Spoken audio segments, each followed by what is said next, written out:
नमस्कार दोस्तों, welcome to my channel Uranus study point. आज की इस वीडियो में हम घन और घनमूल यानी कि क्यूब और क्यूब रूट के बारे में पढ़ेंगे। देखिएगा, कह रहा है कि घन यानी कि क्यूब की परिभाषा कह रहा है कि जब किसी समान संख्या का आपस में 3 बार गुणा किया जाता है तो प्राप्त गुणनफल उस संख्या का घन कहलाता है। जैसे 1 गुणे 1, 1 का क्यूब, इसको संकेत में लिखते हैं 1 का क्यूब यानी 1 का घन। ये भाषा में जो बोल रहे हैं हम 1 का क्यूब या फिर 1 का घन, वही बात ये लिखा हुआ है, यानी 1 का क्यूब बराबर 1। 3 का घन 27, 10 का घन 1000, 15 का घन 3375। कह रहा है कोई प्राकृतिक संख्या ए पूर्ण या परिपूर्ण घन संख्या होगी यदि वह किसी प्राकृतिक संख्या b का घन हो। इसको समझिए आप। कह रहा है कि देखिए 552 कह रहा है कि ये पूर्ण घन संख्या होगी कब? जब ये 8 गुणे 8 गुणे 8 यानी कि ये 3 का रखते कि ये पूर्ण घन संख्या होगी यदि ये इसका क्या है, ये एक पूर्ण घन संख्या होगी। देखिएगा, यानी कि जब 52 आपका ये हो गया एक जगह पर, ये पूर्ण घन संख्या होगी जब यह किसी प्राकृतिक संख्या b यानी कि 8 का ये क्या हो, घन हो। यानी कि देखिएगा, ये आपका 64 पर 3 जीरो एक जगह पे है, यानी ये है, यानी कि ये पूर्ण घन संख्या है। क्यों कि 40 गुणे 40 गुणे 40 यानी कि 40 का ये क्या है, घन है। ये 40 आपका b हो जाएगा, ये 8 आपका b हो जाएगा। आगे कह रहा है कि यदि a और b दो प्राकृतिक संख्याएं हो तो a और b दोनों प्राकृतिक संख्या हो तो a गुणे b का क्यूब यानी a गुणे b का घन बराबर होगा a का घन गुणे में b का घन। जैसे देखिएगा, 4 गुणे 7 का घन बराबर होगा 4 का घन गुणे में 7 का घन। देखिएगा, 4 गुणे 7 करिएगा तो 28 का घन बराबर 4 का घन कितना हो जाएगा, 64 होता है, 7 का घन 343 होता है। 28 का घन निकलिएगा तो 21 995 हो जाएगा। इधर गुणा करके 64 में 43 को गुणा करके आप देख लीजिए, 21 995 हो जाता है, 952 सॉरी। अर्थात 4 गुणे 7 यानी का घन बराबर 3 4 का घन और गुणे में 7 के घन का बराबर। आगे कह रहा है कि यदि किसी प्राकृतिक संख्या यहाँ पे होगा, संख्या छूट गया है। यदि किसी प्राकृतिक संख्या का घन ज्ञात करना हो, और उसके अंत में यानी कि इकाई से यानी कि दाहिने तरफ से इधर दाहिने तरफ से शून्य हो तो शून्यों को छोड़कर, शून्य जो भी हो उसको छोड़कर बाकी संख्या का घन ज्ञात करते हैं और उसके अंत में मूल संख्या में जितने शून्य होते हैं उसके 3 गुने शून्य रख देते हैं। अर्थात किसी संख्या के अंत में जितने शून्य होते हैं उसके 3 गुने शून्य उसके घन में होते हैं। जैसे देखिएगा, 10 का हमें घन ज्ञात करना है। 10 का घन ज्ञात करना है तो क्या होगा, 10 गुणे 10 गुणे 10 यानी कि 1000। अब देखिएगा, यहाँ पे ये बोल रहा था कि जो संख्या में जितना शून्य हो, ये शून्य कितना था, यहाँ पर 1 था, तो 1 का 3 गुना यहाँ पर यानी कि 3 गो शून्य हो गए, और बाकी जो संख्या 1 था, 1 का घन हम यहाँ पर लिख दिए। और देखिएगा 3 यानी कि 30 का हमको घन ज्ञात करना है। तो क्या कर रहा है, परिभाषा कर रहा है 3 का घन सिर्फ निकाल दीजिए, तो 3 का घन 3 त्रिक 29 27 होता है, और बाकी जो भी शून्य है जितना शून्य उसके 3 गुना यहाँ पर लिख दीजिए, तो 3 यहाँ पर देखिएगा। फिर वही 1 का घन ज्ञात 1000 का घन ज्ञात करना है तो 1 का घन निकालिए 1, और कितना जीरो है, 3 ठो जीरो है, तो 9 जीरो यहाँ पर रख दीजिए, 3 3 6 3। कह रहा है कि जी सभी सम प्राकृतिक संख्याओं का घन सम संख्या होती है, यानी कि जो कोई सम संख्या उसका घन सम संख्या होगी। जी 4 का घन देखिएगा, 4 गुणे 4 गुणे 4, 4 एक सम संख्या, 64 उसका घन, ये भी सम संख्या। अगर है कि जो सभी विषम प्राकृतिक संख्याओं का घन विषम संख्या होती है। देखिएगा कि जो 9 विषम संख्या, इसका घन 729 एक विषम संख्या। अर्थात कि जो सम संख्याओं का घन सम और विषम संख्याओं का घन विषम होता। घन से संबंधित देखिएगा कुछ क्वेश्चन है।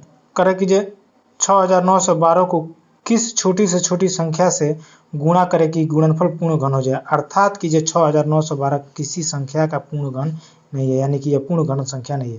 तो 6912 का गुणनखंड निकाल दीजिए, गुणनखंड निकाल के उसका पेयरिंग करिए, 3 3 का जोड़ा बनाइए। 6900 में उसका पेयरिंग करेंगे तो 3 2 का पावर 3 गुणे में 2 का पावर 3 गुणे में 2 का पावर 2 गुणे 3 का पावर 3। यहाँ पर 2 का पावर 1 कम है, यहाँ पर देखिएगा 3 होता तब ये पूर्ण घन हो जाता, लेकिन यहाँ पर 3 नहीं है, इसका 2 का पावर 2 ही है।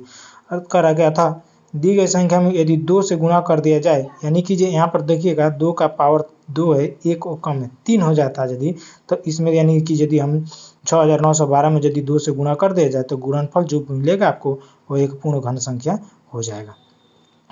आगे कह रहा है कि जो 10 125 को किस छोटी संख्या से भाग दिया जाए कि भागफल पूर्ण घन हो जाए।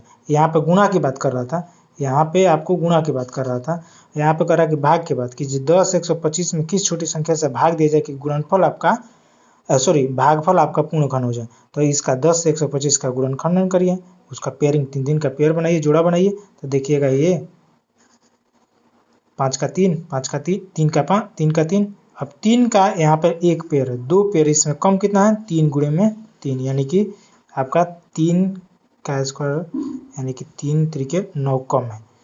अब यदि हम 10 125 में 9 से भाग दे देते हैं, 10 125 में 9 से भाग दीजिए जाए, सॉरी यहाँ पे यानी कि यहाँ पे 3 गुणे 3 कम था, यानी कि 3 का 2 जोड़ा कम था।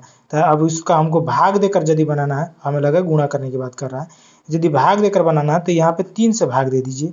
10 125 में 3 से भाग दे दीजिएगा तो जो भागफल आपको मिलेगा वो पूर्ण घन हो जाएगा। देखिए 10 125 में 3 से भाग दीजिएगा तो 33 75 एक पूर्ण घन संख्या हो जाएगी। अभी इसी क्वेश्चन को जैसे हम बता रहे थे गलती से, यहाँ पे 3 का पावर 1 है। अब यदि इसको गुणा करके बनाना होता पूर्ण घन संख्या तो इसमें 3 गुणे 3 यानी 9 से गुणा कर देंगे तो ये पूर्ण घन संख्या हमें मिल जाएगी। उसी तरह से इस संख्या में देखिएगा 2 का पावर यहाँ पर 2 कम था, यानी कि 2 का पावर 2 यानी कि 4। अब यदि इस संख्या, यही क्वेश्चन है कि जो 6912 को किस छोटी संख्या से भाग दिया जाए कि भागफल पूर्ण घन हो जाए, तो इस संख्या में 4 से भाग दे दीजिए, जो भी भागफल बचेगा वो एक पूर्ण घन संख्या हो जाएगी। देखिएगा कह रहा है कि किसी संख्या के घन को उस संख्या के बराबर क्रमागत विषम संख्याओं के जोड़ के रूप में लिखा जा सकता है। अर्थात ए क्यूब को क्रमागत ए विषम संख्याओं के जोड़ के रूप में लिखा जा सकता है, जिसमें पहली या सबसे छोटी संख्या ए स्क्वायर माइनस ए प्लस में 1 होती है। जैसे कि जो कह रहा है कि 4 का क्यूब यानी कि 64। तो इस 64 को हम 4 लगातार विषम संख्याओं के रूप में लिख सकते हैं, जैसे कि 13 प्लस में 15 प्लस में 17 प्लस में 19, इसको जोड़िएगा तो 64 हो जाएगा। अर्थात कि यहाँ पर ए का मान कितना है आपका 5 यदि ले लेते हैं तो इसमें 5 का घन कितना होगा, 5 का घन करिएगा तो 125 होगा। तो 125 को हम 125 को 5, ये 5 का घन था तो 5 क्रमागत विषम संख्याओं के रूप में लिख सकते हैं, जिसमें छोटी संख्या सबसे छोटी संख्या या पहली संख्या क्या होगी, तो यहाँ पर ए स्क्वायर माइनस ए और प्लस में 1 के फॉर्मूला लगाइएगा तो 5 का स्क्वायर माइनस में 5 और प्लस में 1, तो 5 5 25 माइनस कर दीजिए 5 प्लस में 1 कर दीजिए तो 25 में से 5 निकल जाएगा 20 और 20 में से 1 जोड़ दीजिएगा तो क्या होगा, एक ही आपका सबसे छोटी संख्या या पहली संख्या ये आपका हो जाएगा। उसमें अब कह रहा है कि जो घनमूल यानी कि क्यूब रूट, कह रहा है कि किसी संख्या a का घनमूल एक प्राकृतिक संख्या b होगी यदि a बराबर b क्यूब हो। अर्थात घन को संकेत में इस तरह के चिन्ह के साथ लिखा जाता है। इसको हम करनी वर्ग में आपको बताया गया था। वर्ग में यहाँ पर किसी संख्या का वर्गमूल जब निकाला जाता था तो यहाँ पर 2 लिखा जाता था और वो 2 अंदर ऐसी रहता है, छुपा रहता है, वहाँ पर इसको भी लिखिएगा। ये ऐसे, ये और ये दोनों चिन्ह बराबर है, यहाँ पर 2 लिखिए और नहीं लिखिए कोई फर्क नहीं पड़ता। लेकिन यहाँ पे जब घनमूल निकलिएगा तो यहाँ पर 3 लिखना आपको मैंडेटरी है, जरूरी है। कह रहा है कि किसी संख्या का घनमूल पूरा प्राप्त होता है उस संख्या का पूर्ण घन संख्या कहते हैं, यानी कि जिस संख्या का पूरा घन प्राप्त होता है उसे पूर्ण घन संख्या कहते हैं। देखिए जैसे 125, इसका यदि हम रूट निकालेंगे, क्यूब रूट निकालेंगे तो 5 आ जाएगा, तो 125 पूर्ण घन संख्या है। 512, इसका यदि हम क्यूब रूट निकालेंगे तो ये 8 हो जाएगा, यानी कि ये 512 पूर्ण घन संख्या है। 1000, इसका क्यूब रूट निकालिएगा तो ये 10 आएगा, ये पूर्ण घन संख्या। कह रहा है कि यदि किसी संख्या का घनमूल ज्ञात करने के लिए आवश्यक शर्त, यानी कि किसी संख्या का हमको घनमूल ज्ञात करना है तो उसका क्या स्टेप हो, किस प्रोसेस से हम उसका घनमूल निकालेंगे। देखिए कह रहा है दी गई संख्या का अभाज्य गुणनखंड करिए, यानी कि जो सबसे पहले दी गई संख्या, जो भी संख्या जिसका आपको घनमूल ज्ञात करना है उसका अभाज्य गुणनखंड ज्ञात करिए। अब प्राप्त गुणनखंड के समान संख्याओं का 3 का जोड़ा बनाइए, यानी कि जो भी गुणनखंड प्राप्त हुआ उसमें से समान संख्याओं का 3 का जोड़ा बनाइए। 3 का जोड़ा का मतलब 2 गुणे में 2, यहाँ पे 1 जोड़ा हुआ। जिस तरह से वर्ग में हम 2 का जोड़ा बनाते थे उसी तरह से यहाँ पर 3 का जोड़ा बनाएंगे। कह रहा है कि प्रत्येक जोड़े में से एक गुणनखंड लें।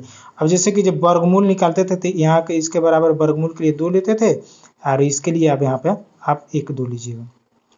कह रहा है कि फल अभिष्ट। अब करें कि प्रत्येक गुणनखंडों का गुणा कर दीजिए और जो गुणनफल आपको होगा वही आपको उस संख्या का घनमूल हो जाएगा। आइए एक एग्जाम्पल देखते हैं। देखिए जैसे 49 13 का आपको घनमूल ज्ञात करना है। करें कि 49 13 का घनमूल ज्ञात करिए। 49 13 का घनमूल तो अभाज्य गुणनखंड करिएगा तो 17 × 17 × 17 हो जाएगा। तो यानी कि जो 49 13 का रूट ये करनी है, यहाँ पर 3 रहेगा। इसको क्या करते हैं, इंडेक्सिस कहते हैं, घातांक, यानी कि करनी का घातांक होता है। तो 49 13 का हो जाएगा रूट के करनी के अंतर्गत 17 × 17 × 17, यानी कि 17 का पावर 3। अब यहाँ पे घात हटा दीजिए, करनी हटा दीजिएगा, 17 निकल गया। ये 49 13 का क्या होगा, 17 घनमूल हो गया। जिस तरह से वर्गमूल में करते थे घात हटाओ करनी हटाओ, उसी तरह से यहाँ पे। अब एक और देख लीजिए, कह रहा है कि 91 125 का घनमूल ज्ञात करिए। 91 125 का आप अभाज्य गुणनखंडन करिए। 91 125 का अभाज्य गुणनखंडन करिए। गुणनखंडन करने के बाद से उसका पेयरिंग कर लीजिए। तो देखिएगा एक